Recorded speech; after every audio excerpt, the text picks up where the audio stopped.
Welcome everyone to the Architecture of the Possible. My name is Roland Carandang, and I'm joined today by a star-studded cast, including Lauren Gummersall, our product owner, and rare mix of ideator, organizer, and builder. We have Belton Flanoy, our multi-award-winning diversity, equity, and inclusion hero. Sadie Qureshi, our London Innovation Site Lead. Laura, not Boucher, but Butcher, as in the future of work. She's our product lead for the Workforce Intelligence Platform. And finally, Bill Seifert, her technical partner in crime. Thank you all for joining us at London Tech Week. I really, really mean that. This year's lineup is full of innovation talks, innovation and inclusion in product design, innovation in response to big events like COVID. We even have an event on the UK's Advanced Research and Invention Agency. This is great stuff, fantastic stuff. So why, in such a noisy event, did we decide to also talk about innovation? What's our angle on this? Our angle is that everyone should be able to innovate every day. So our showcase is intentionally and maybe even extremely practical in nature. It is also an example of innovating for good. And let's face it, we can all use a bit of that, can't we? We've hit some bumps and have some bruises for the last 18 months. COVID tore through our communities. Being in London, I recall it starting off as a bit of an annoyance. Just before lockdown 1, I had my bags packed for Baltimore, where I was to participate in a pilot design thinking training course, and in a very healthy way, was forced to reflect on the essentialness of my travel. More tragically, many of our people and our loved ones suffered personal losses. Some of us were grateful under the circumstances to be able to see family members off in person. Too many others were less fortunate. As one of Protiviti's leaders in technology and innovation, one of my main professional reflections from this time is that organizations have, I think unsurprisingly, innovated really well in the face of the constraints COVID-19 has forced on us. Many of us here at London Tech Week have operated largely or exclusively virtually, as we've kept our people safe and our businesses operating. At Protiviti, we shifted our market engagement model from one of targeted large physical events like this one used to be, to a weekly collaboration forum in which we heard early on how others were changing even more dramatically. This included our heroes at the NHS, shifting to remote GP and outpatient services, and Display Mode, a company focused on point-of-sale technology, rapidly transforming itself into a manufacturer and distributor of face shields. While we've had a range of successes and many hopefully fast failures across our businesses, the market as a whole missed an opportunity. I'm not talking about the infinite point possibilities that inherently exist in the realm of innovation. Of course, we miss some of those. I'm talking about making innovation systematic. Business leaders today accept that innovation is essential for survival and success. Why then should we wait for events like COVID to force us to do it? Why should we rely on a few creative colleagues to do it for us? At Protiviti, our goal is to go further and make innovation not just systematic, but systemic, a complete mindset shift that affects everything we do across our business. 4 years ago, we incorporated innovation as both a value and a driver in our 5-year strategy. And we got busy, very busy. I'll spare you the gory details. This is the stuff that worked. We partnered with Luma, whose innovation system and team helped us transform quickly around their flexible human-centered design framework. This is a lot of what we'll cover today. We created our INS, our innovation hubs, where we manage our strategic innovation portfolio and test new innovation techniques. While we do believe innovation must be for all, having people dedicated to it is important and also helps you manage a diverse portfolio of incremental, transformational, and adjacent opportunities. We trained everyone, from our most early adopters to the most cynical amongst us in our global business and our innovation system, and will continue to do so as our system evolves. We developed our innovation culture organically. While we hire innovative people every day, we decided early on to rotate existing and up-and-coming leaders across our business into innovation leadership roles, rather than hiring into them. This has helped us ensure our innovation and our system remains relevant, and the skill set and mindset pervades our business ongoing. Lastly, and perhaps most importantly, we walk the talk. We incorporated our system into our most critical business planning and client workshops. Clearly, sponsorship is important for any cultural change like this. While we also trained our leadership team, we got them involved in seeing benefits immediately. We did all of this with you, partners and clients who quickly realized the value in our way of working and saw past the traditional in-person engagement that had to date dominated the consulting industry. In a strange twist, I learned pretty recently that even in person, Mural's virtual whiteboard can be preferable over physical whiteboards and Post-it notes, not just for the environment, but also for inclusivity. Let's not forget that during COVID, we had another tragedy, and that is of the murder of George Floyd, from which a lot of corporate and personal soul searching followed. To both of these blows, Protiviti responded. As a company born out of disruption, we are nothing if not resilient. We have held the course strategically and our business results are strong. We started ProCulture to elevate the topic of race in the workplace into our normal discourse and ultimately improve outcomes for ethnic minorities in our businesses and our communities. I have the great pleasure of leading a wonderfully diverse ProCulture team. And when London Tech Week was raised as an opportunity, I was delighted to be given the reins by our UK country market leader, Tom Lemon. Today, here at London Tech Week, we want each of you to feel, as we do, that innovation is both an engine for and an outcome of inclusion. Most importantly, we want to demystify the creative process and for you to leave the session feeling empowered to innovate systematically as we do, irrespective of your role in your organization and how close or far you may be to your center of excellence. To do this, we'll take you on a journey through how we are using our system, our network, and of course, our technology expertise to improve outcomes for the minority ethnic community. We will also share a simple model for innovation that incorporates our unique view from the shop. And with that, I'll hand over to my friend and curiously creative collaborator, Lauren Gummersall, to start us on our journey. Lauren? Oh, thank you so much, Roland. Yes, just to reiterate, thank you so much for being here today for our practical guide to innovation through the lens of the architecture of the possible. So this is a slightly different type of event to the others that are going on across London Tech Week this week. And it's really great to have you here, but we know we've got the 2:30 slot, which can kind of fall in food coma time. So to make sure you don't get too distracted by your emails, we've designed this in a slightly different way. So we've got some polls that are going to come up in between each section. So each of these polls are a little bit interesting and they're related to an innovation design principle, which we will be sharing with you immediately after the event on our LinkedIn page. So make sure to like and follow us on LinkedIn so that you can see the answers to these. So let me just give you a flavor of what these are going to look like. Roland, if you could pull up the first poll for me. So, true or false? The last book in the Harry Potter series was read aloud in Audible using an AI construction of Stephen Fry's voice. If you all want to take a vote for me, the last book in the Harry Potter series was read aloud in Audible using an AI construction of Stephen Fry's voice. Oh, let's see how you are guessing. Got some very split answers here. Give people a couple more seconds to clarify their votes. Very interesting. Okay. All right. So this is what the polls are going to look like. We're going to scatter them across the event to pull you back in and make sure that you're not having a nap at your desk through our innovation showcase, because we are very excited to be here. So at the end of this event, we are going to be showing you a concept for something that we have designed that we are really, really proud of. And the way that we have done this is through Protiviti. We have really lent into innovation, integrity, and inclusion, which are Protiviti's 3 values. By leaning into these, we are able to innovate in a way that I've really not seen done before. We use tools and techniques that we experiment with all the time. But what we are doing here is showing you an innovation journey. Not every journey is the same. All innovation is different. So we're hoping that what we can do is provide you with a blueprint that can be amended and implemented across any innovations that you are trying to follow through. So every innovation journey starts somewhere. And for us, that journey was with TCare. But rather than explaining it myself, I'm going to hand you over to my colleague, multi-award-winning diversity, equity, and inclusion leader, and spectacular technology consultant, Belton Florney, to take the floor. Belton. Thank you, Lauren, and thank you, Roland, for that fantastic opening. I'm super excited to be presenting alongside you guys today, and I'm even more excited to be sharing with everyone today Protiviti's values, because we do value diversity and innovation to such a degree that we're here presenting it as part of London Tech Week. I want to thank the ProCulture team, because this year when they formed, they've now made race a visible part of what we discuss in the workplace, which is why this is now at the center of our discussion today. And Protiviti has always been a place that has valued diversity, equity, and inclusion. It's so much as even being recognized recently by the London Tech Alliance and Yahoo Finance's ethnic minority leaders lists.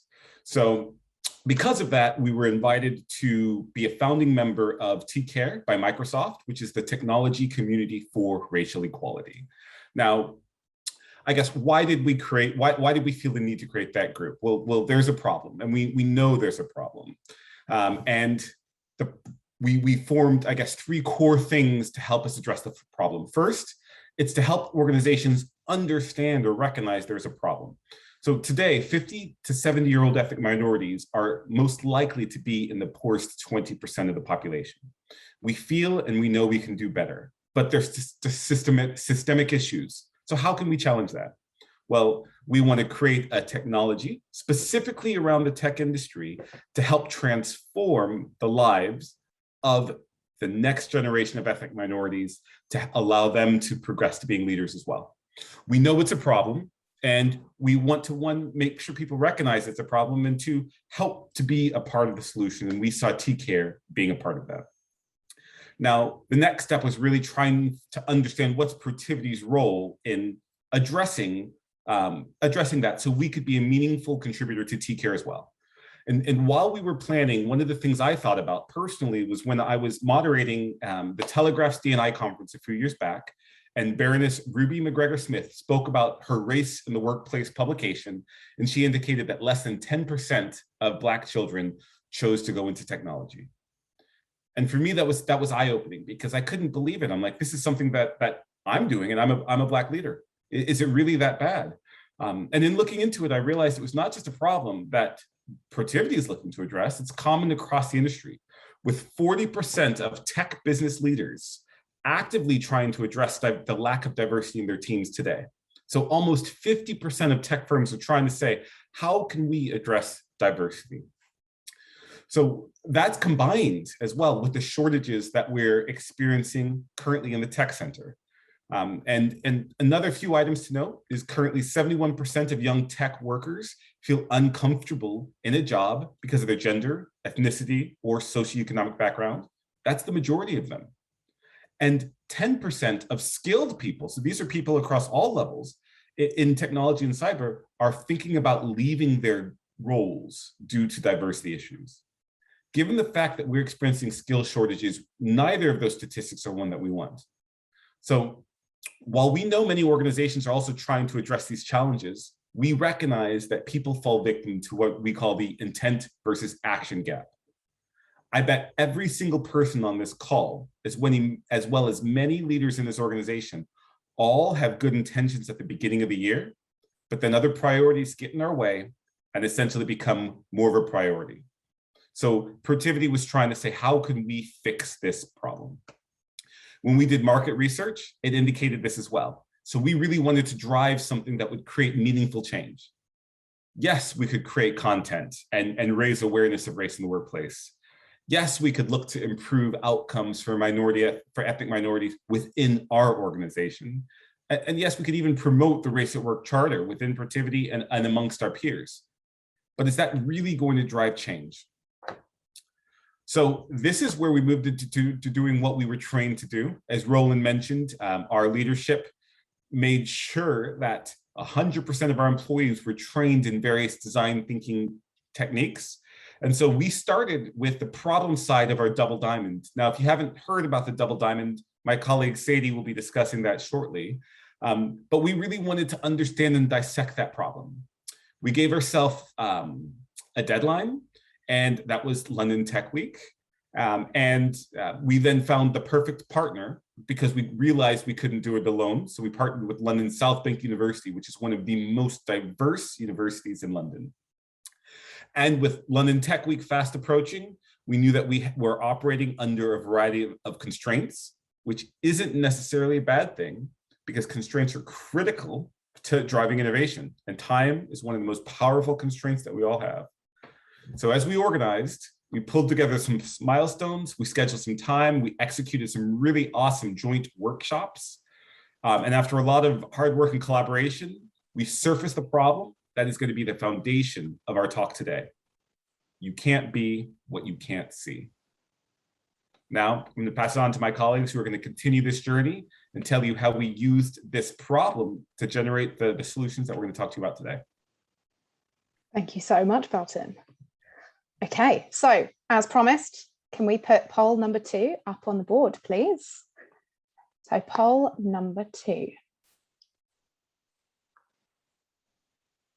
Which character has been given superpowers by Lego through the use of Bluetooth, an accelerometer, a gyroscope, and a barcode scanner?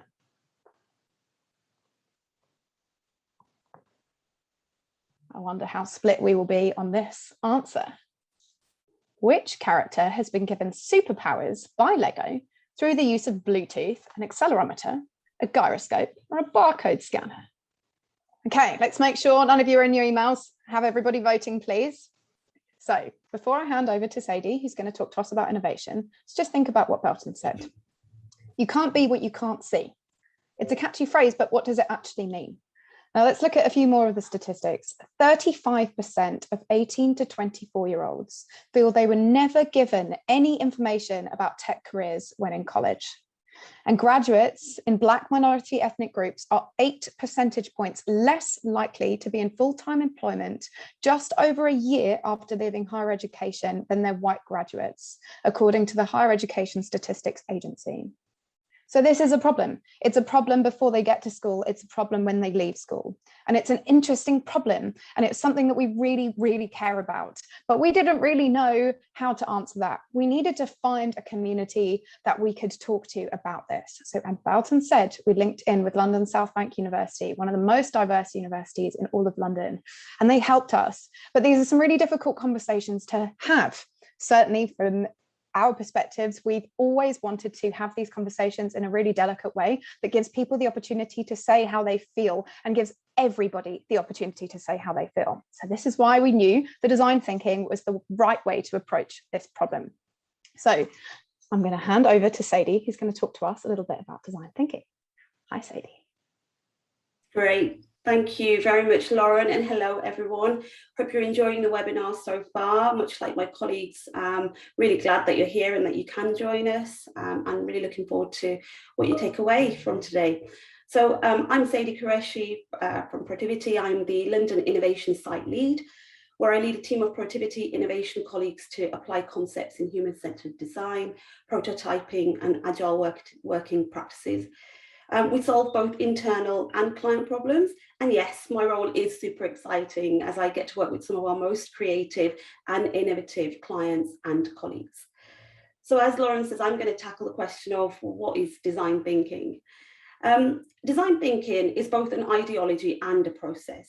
It's concerned with solving complex problems in a highly user-centric way. So what does that mean in simple terms? Well, in its simplest form, it's the act of thinking about the human first, then solving problems with them in mind, human-centered design. Now, as humans, we crave routine and process and control and structure. And we get so used to that way of thinking over time, waking up at the same time every day, having breakfast foods for breakfast, taking the same route to work, etc. Bring that into an organizational setting, and we place that much importance on processes for stability that we stop thinking about the human and start thinking about the structure. Human-centered design forces us to remember that all those routines, processes, controls, structures are for the human, and the goals, desires, opinions, and experiences which define those humans. So let's think about a problem that we might have. So I'll give you one that's probably relatable to real life right now. How might we continue to create value from the virtual workplace? Maybe a common question as organizations are starting to think about going back to the physical office. And just to caveat, you can use design thinking in personal life as well, as I have done, trying to choose wallpapers or trying to convince my husband that we do need that extension on the house. So firstly, when we're embarking on a journey of using design thinking, it's really important to have the right people in the room. You need a cross-section of individuals who are all affected by the problem, either directly or indirectly. By doing this, you'll get a diverse range of experiences, ideas, personalities, and then the methods used by design thinking ensure that every voice is heard. And therefore, it democratizes the ideation process. It levels the platform and it ensures that we're all equal. So no one voice, opinion, or title matter more than the other, which is imperative for successful problem discovery, to understand how we're all affected by it. So how do we design think? Well, that brings us nicely onto the double diamond. The double diamond is a diagram which is synonymous with design and innovation. It was constructed by Richard Eisenman and his team at the Design Council, and today the double diamond is used and referenced worldwide. The double diamond structure allows us to understand problems at a much deeper level than just accepting the problem you see is the one you need to fix. Digging deep into the problem allows us to explore creative and innovative ways to solve that problem. When using the double diamond, we view problems and solutions by using two key processes of thinking: divergent and convergent. So divergent thinking is to think broad, keep an open mind, consider anything and everything. And then convergent thinking is to think narrow, bring in focus and identify one or two key problems and solutions. This thinking is then split across the 4 areas where we discover the problem, define the problem, develop the solution, and deliver the solution. Now let's look at each one of these in a little more depth. So discover.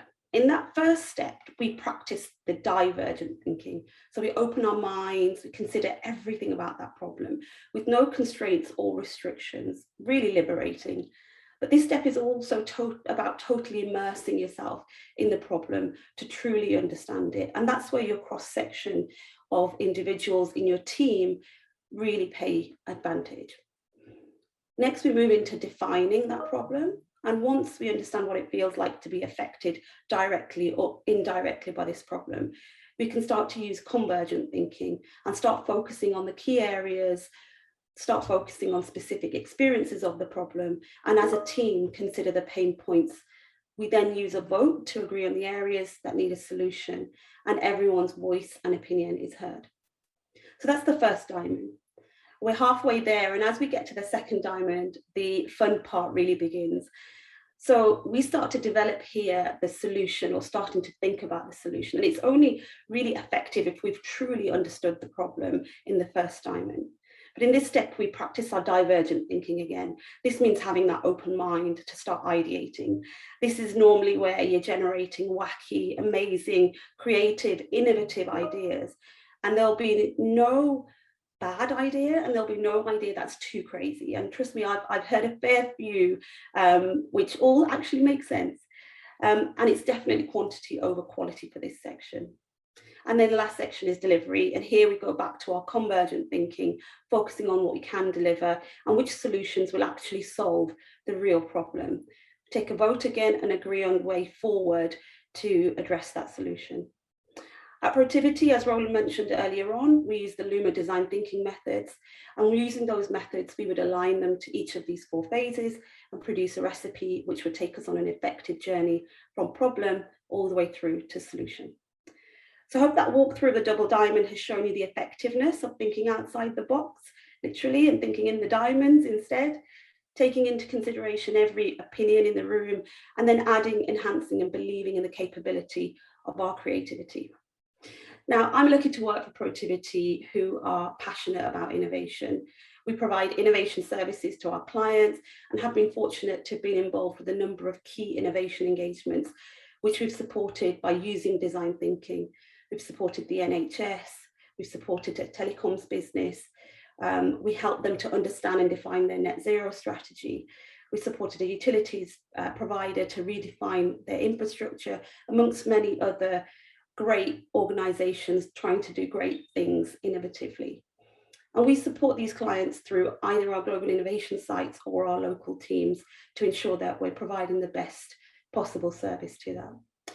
Alongside the Protiviti case studies or engagements that we've been involved with, there are a number of really well-known industry case studies actually that showcase the power of utilising design thinking. Now, Airbnb famously speaks about building a culture of experimentation. And a recent paper outlines how they went from a $200 a week business to the unicorn that they are now. And Bank of America, back in 2004, partnered with a design agency then to solve the problem of getting more people to open bank accounts. The research that the agency did led to the Keep the Change initiative, which is the initiative which rolls up our spending into a savings account when we spend an obscure amount of money. And there are, I guess, many, many reasons that you can use design thinking too. So, for example, you may need to bring stakeholders together to explore and assess future ideas. You may want to evolve an idea quickly for a new product or service or experience, or you may have a digital product that you want to rapidly prototype and test. or it can just be a foolproof way of actually thinking outside the box. Now, with all of this in mind, taking that forward, we knew that was why we need to run design thinking sessions to kick things off with London South Bank University. We gathered a diverse group of people who would know how to talk about the real problems. We had students, academics, and committee members attend the session. The constraints we gave during our sessions was to focus on attraction, retention, and conversion.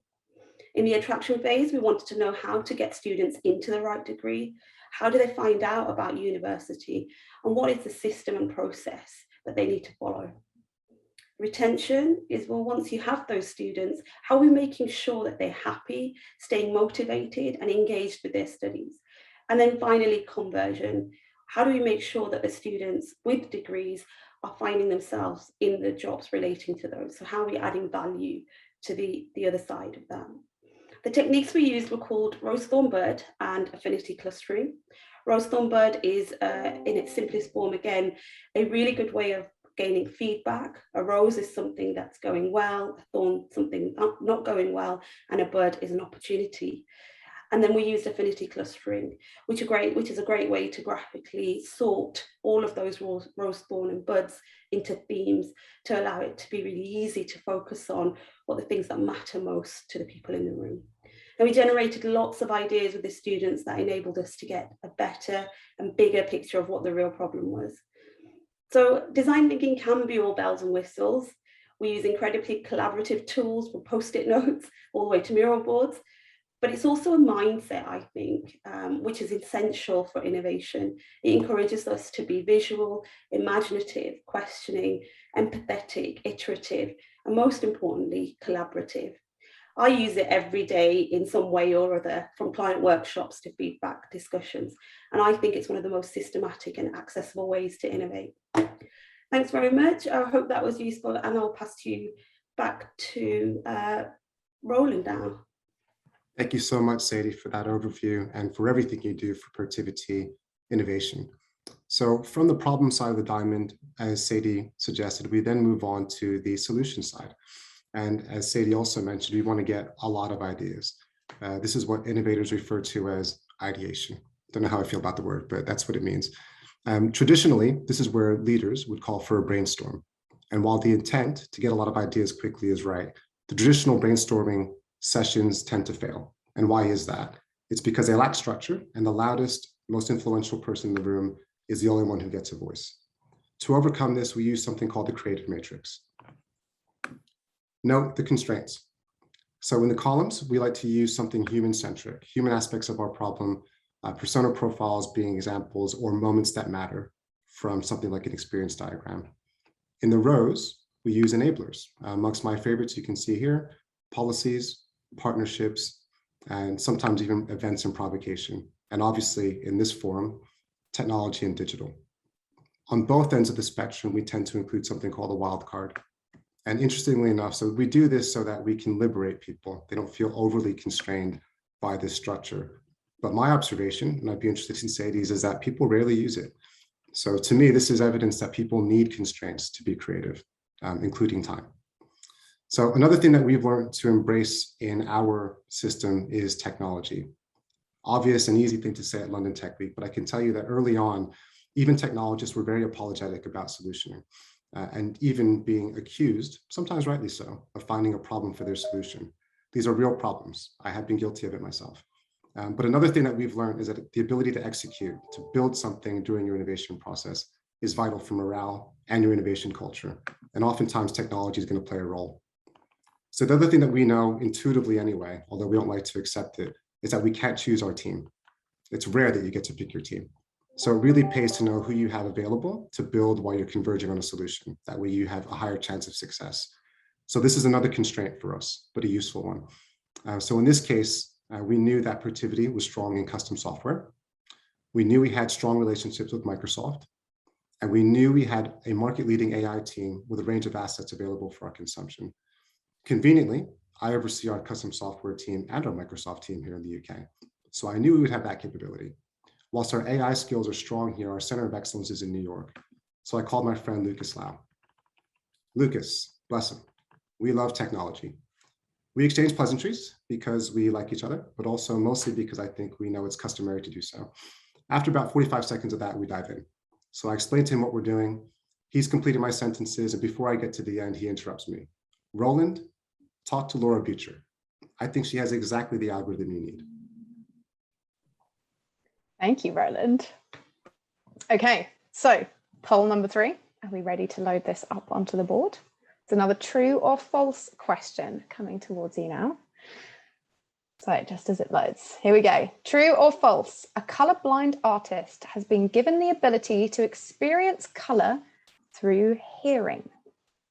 A colorblind artist has been given the ability to experience color through hearing. True or false?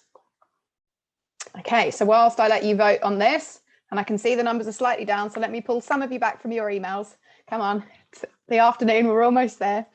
So thank you, Sadie, and thank you so much, Roland, for talking us through design thinking and a little bit about what happened at London South Bank University. So whilst we were there, we identified 2 problems from the students and from the administrators and from everybody who was involved. There were 2 things. You can't be what you can't see.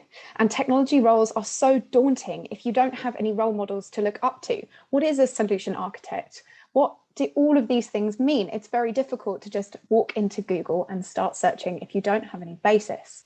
So now as a team, we had a better grasp of the problem. We felt much better. We had a community that we had engaged with, and we had some sponsorship from them.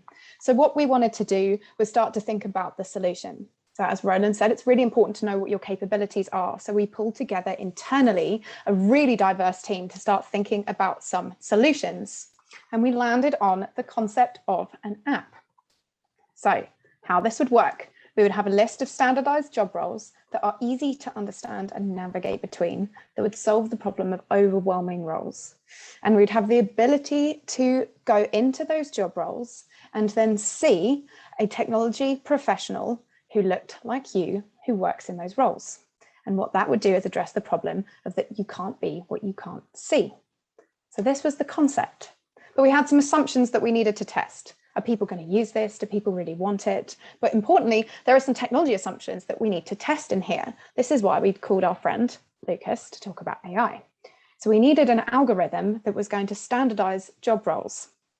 So Roland called Lucas, and Lucas put us in touch with Laura. And I won't pretend that that conversation wasn't slightly like 2 children in a schoolyard. We were very excited to talk to Laura and find out what she had for us. So Laura has been working on the workforce intelligence platform for 2.5 years. This incredible tool has an algorithm built that can read and standardize job roles and CVs, and was built for the purpose of better matching jobs and candidates via their skills. But rather than let me talk about it, I will hand you over to Laura and Bill, who are going to explain this and their remarkable innovation journey to get to where they are. Okay, over to you, Laura. Great, thank you so much, Lauren. Hi, everyone. I'm Laura Butcher, focused on the future of work. I'm here with my colleague, Bill Seifert, and he is the tech director for our workforce intelligence platform. If we want to move to the next slide, I have this image that I would love to cement in all your minds. This was what our innovation journey was like. We had a plan, and there was lots of obstacles and challenges along the way, and we continually replanned. If anything that I can take away from innovation is that you have to be ready for everything and welcome change as it comes along, embrace it, and then pivot. Bill, what are your thoughts on this image? Well, first, I want to assure everybody that no persons were seriously hurt along this journey. We didn't end up in a moat somewhere. Exactly. But also the journey's not over. You know, we continue to adapt to disruption, change, and obstacles as we go down this path. And to Laura's point, it's not just about being ready and envisioning everything, it's being adaptable and being able to understand the change that is coming to you and being able to pivot at the right moment. That's exactly right, Bill. Let's go to the next slide and we'll tell you a little more specifics about our journey. So first, we started in October 2019, and we were given a product vision. And that vision was to deliver a product that workforces could be prepared for the future of work. Very broad, very vast problem state. Own requirements. What were yours, Bill? I'm sorry you broke up. I don't know if no. it was just for me. I was saying that the product vision was very broad and that we needed to prepare workforces for the future. Yeah, I think to set our problem statement for the product. Yeah, I think that when we first started out, there was this thought of, being this multi-tenant SaaS product that solved everything to do with the workforce. And I think as we went through this journey, particularly as the world changed around us, the focus changed and it narrowed down to a better understanding of the problems we were trying to solve.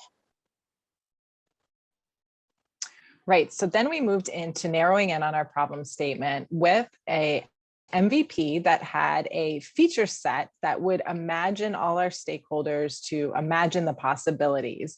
And once we put that MVP together and we did the demonstration, the feedback was flowing in. Everyone had new ideas about this product and even led to new definitions of what another MVP could be. And then on the tech side, you had some challenges as well, Bill, right?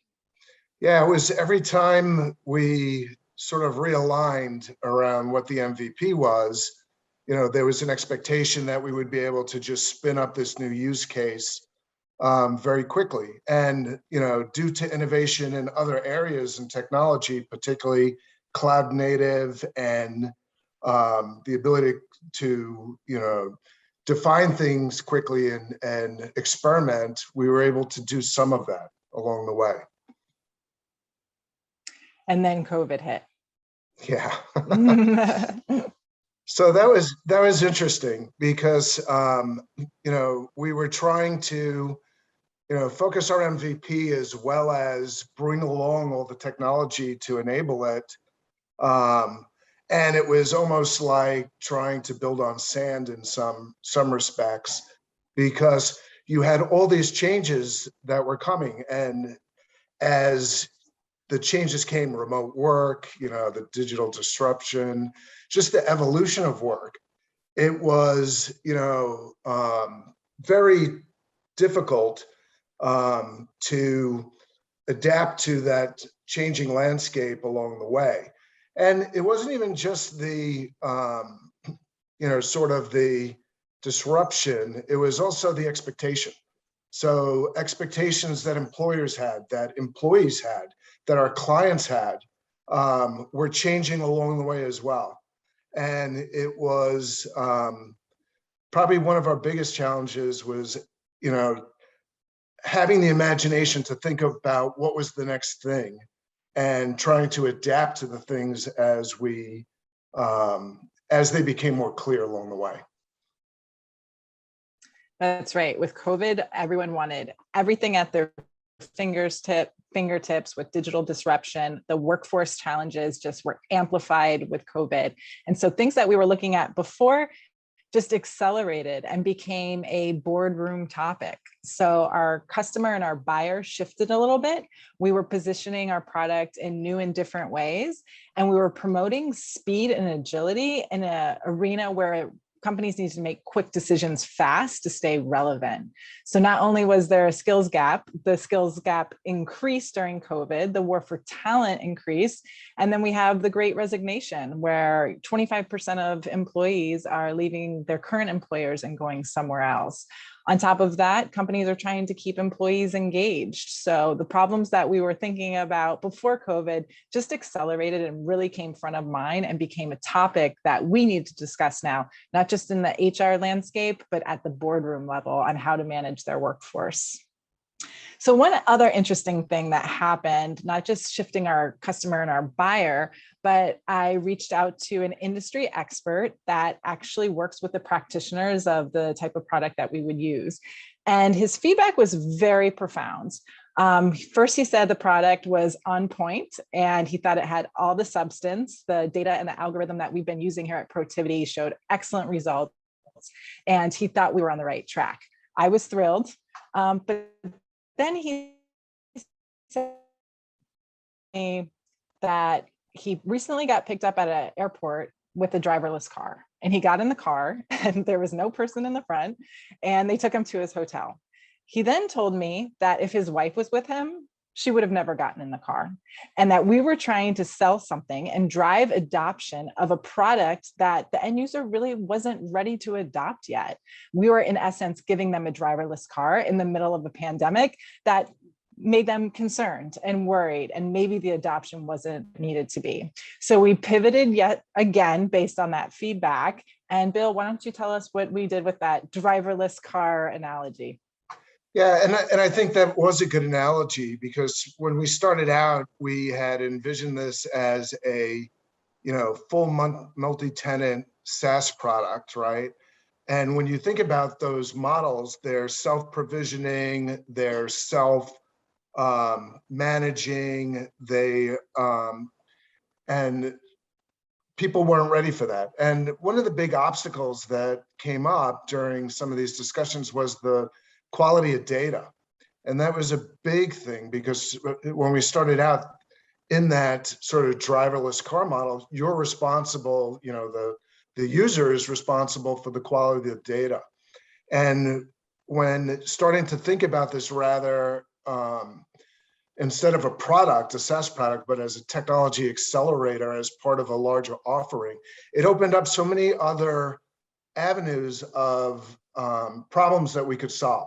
So like with the data, rather than asking the client to have good data to put in there, we built a data accelerator to help them to restructure those job profiles, to restructure the way that they were thinking about getting employee profiles into the system. And it resulted in a very different offering than what we started with. That's right. So you can see how our problems were vast. We narrowed in, we had to open them back up. Our solutions were pointed, we had to open them back up. And we had this journey over the last 2 years where we're happy to say that this new technology accelerator approach with the feature set that we have has been fantastic. It's adding value to our customers as well here at Protiviti. So let's talk a little bit about the lessons we learned on this journey. Bill, what's your top lesson? So I think so many. Yeah, exactly. I think one of the big challenges that we had was, the amount of socialization and realignment around the MVP. It's when we started to think about what's a minimal viable product, right? A lot of different stakeholders had certain expectations about what that would be. And as I said earlier, with the pandemic and, priorities changing and our journey, changing along the way, there was a lot of focus on continually socializing and bringing people back into the fold. And what I would say is when you start to think about an MVP and getting alignment, over communication is probably better in that scenario. Agreed. And that transparency and I think actually putting things in front of people so that they can comment was really important. The empirical process of prototyping and collecting feedback really helped us narrow in on that MVP. So my top learning from all of this is to have a mindset of actually welcoming change. Change is inevitable. Don't just accept it, but welcome it, embrace it. In the case of our workforce intelligence platform, COVID accelerated the need for our product, and we needed to be open. We couldn't throw in the towel and say, oh, but we built this and now they need this. We had to welcome that change, embrace it, and have a mindset that we're open to it so that we can evolve our product to show the value needed for the customer. What else did you learn, Bill? Yeah, I would say that change, obviously a big thing. The changing landscape was something that, having to keep people involved and keep people motivated and keep them, from getting discouraged, to your point, with the welcoming of the change. I mean, that's, we had a lot of sweat equity in this amongst the team. And as the landscape was changing, it was very important to, let people be heard about how they felt as we went through, this journey, and being able to continually say, okay, this is the reality of what it is. Let's refocus, let's remotivate, and to, Laura's point, not to give up. Great, thank you. So my next best learning is laser focus on the customer. And what I mean there is not just a feature set that they need, but also that extreme empathy of what they're going through and how they're going to adopt the product. We nailed the feature set. We gave exactly what the end user needed. But during the pandemic, they really didn't feel like they wanted to adopt a driverless car. There was so much going on. And maybe all of us will be driving driverless cars one day or riding in driverless cars. It doesn't mean that now is the right time. And maybe there's enablers that can help us move into that future state. And COVID really accelerated a lot. So having that extreme empathy for the customer, knowing the features and functionalities that are going to make their life easier, but also their aptitude for that change and guiding them through it. Bill, what's your next lesson learned? Well, I'd say that you can innovate remotely. I think that was a big thing that the team was concerned about once we locked down last March. And, rolling out new tools like Teams and being able to put some spontaneity back into the process. Like with Teams, you can say, hey, you got a minute, get on a video call, and using some of these other tools like Lucid Chart for doing our architecture diagrams and being able to scope some things out was very helpful. And I think surprising that we were able to still collaborate, even bringing on new members to the team who we hadn't met in person since they joined the firm, which I thought was pretty amazing. Agreed. Okay, and then the last lesson learned I'd like to share with you is a very important principle about maximizing the work undone. So in this 2-year journey with so many changes and so much acceleration of the problems of our customers, it's really important to think about what is the minimum amount of value or minimum amount of work I can do to deliver the value to my customer. In this case, if we built everything that everyone said we should have at the beginning, then we would have been bogged down with support on things that probably aren't relevant anymore. So just to be really, really focused and strategic about the highest value work that you can deliver and question everything else. Stay in your lane and make sure that you maximize the work undone because you're going to have to welcome change. With that, I will pass it back to Lauren, and thank you everyone so much for having us. If you have any questions for me and Bill, feel free to reach out on LinkedIn, or if you want to talk about the workforce intelligence platform. Thank you.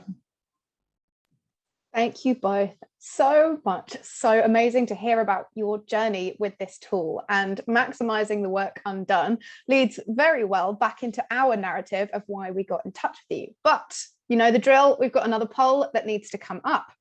So this is poll number 4. Luma, the human-centered design system that Protiviti subscribes to, stands for A, the name of the founder's daughters, Lulu and Maya, the first initials of the founding team, Leon, Una, Mary, and Amelia, a rock band from the 60s called Lemons Undergo Massive Adaptations, or D, Looking, Understanding, Making. Now, this is definitely the hardest question that we've posed to you so far. So whilst you think about that, let's remind ourselves of where we are. We found a problem that matters, and we've got sponsorship from our connected communities. You can't be what you can't see, and technology roles are overwhelming. So we wanted an app that makes all of this a little bit easier. And it's a really good idea. We've got the buy-in, we've spoken to some people, the technology can be built and deployed, which is so exciting. But as mentioned earlier, just because it's a great idea doesn't always mean it's enough. Sometimes when you're dreaming big, things go wrong. That's what happens. Failure is a really important part of your journey to success, and it's definitely not something that should be feared. But there are some design principles that you can put into play to try and minimize the issues or the cost of failure. So I'm going to talk to you a little bit about lean startup, MVP, and UX. So maybe to my next slide. Here we go. So lean startup is a concept born from the Toyota manufacturing revolution. And MVP, as we heard Bill talk about earlier, is a principle that was also derived from that lean manifesto. So they're very interesting principles, and what they do, as I said earlier, is reduce the cost of failure by encouraging people to learn whilst they are growing.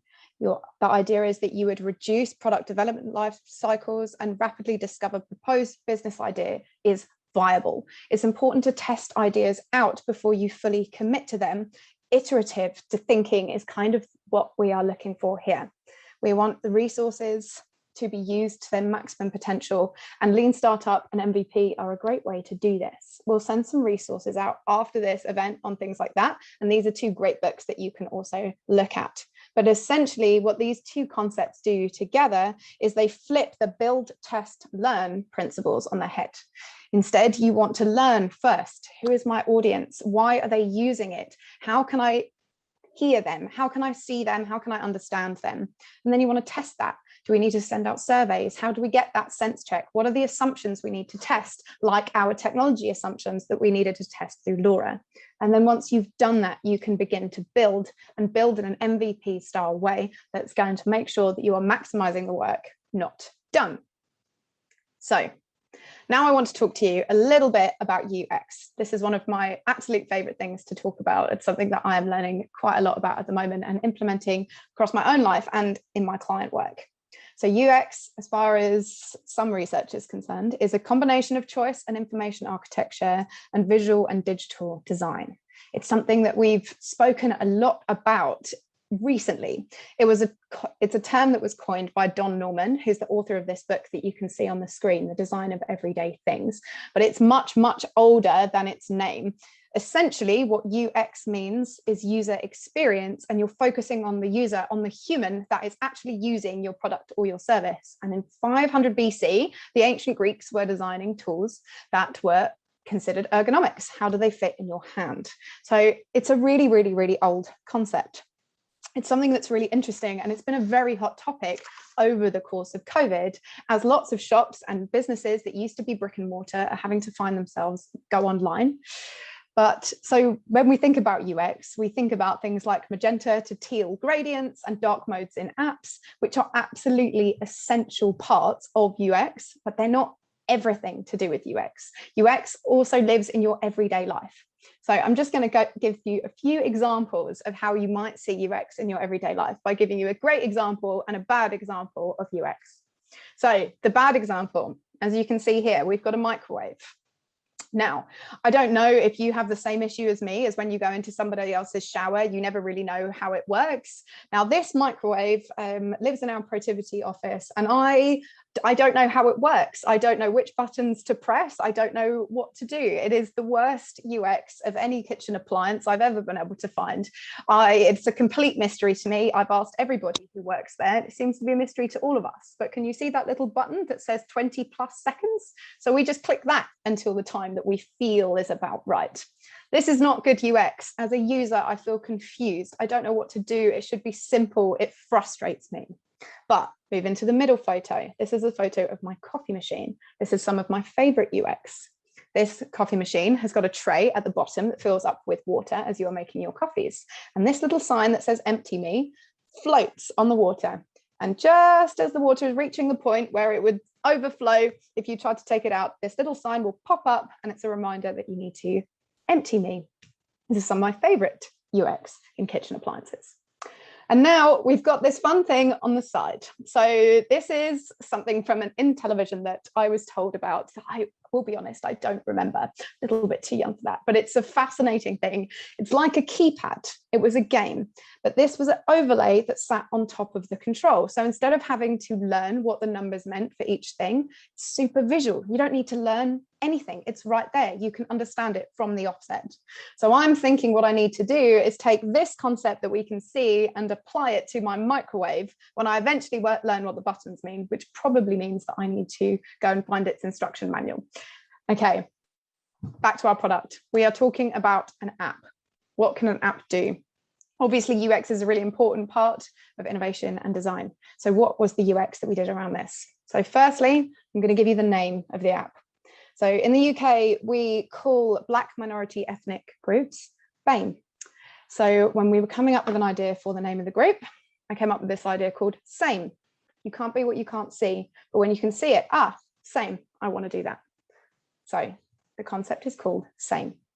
So the UX of this, of our journey, was the first thing you need to do is think about the user flow. How are people going to use the app? How are they navigating through? So this is what we thought about. You would have a home page, and then you get into your roles, all of the different job roles. Then you could potentially navigate to jobs, to a description of the roles, to the people within those roles, and to the training. But this is an iterative process. So this was just our initial brainstorm of how might this work. This doesn't look like that many pages. So you start to think about them a bit more. And then within UX, there's a concept called wireframing. There are different levels of wireframing. You can have really simple wireframes, or you can have really complicated wireframes. So we have these really simple ones that I just drew out. They can be on pen and paper. I drew these out on my iPad.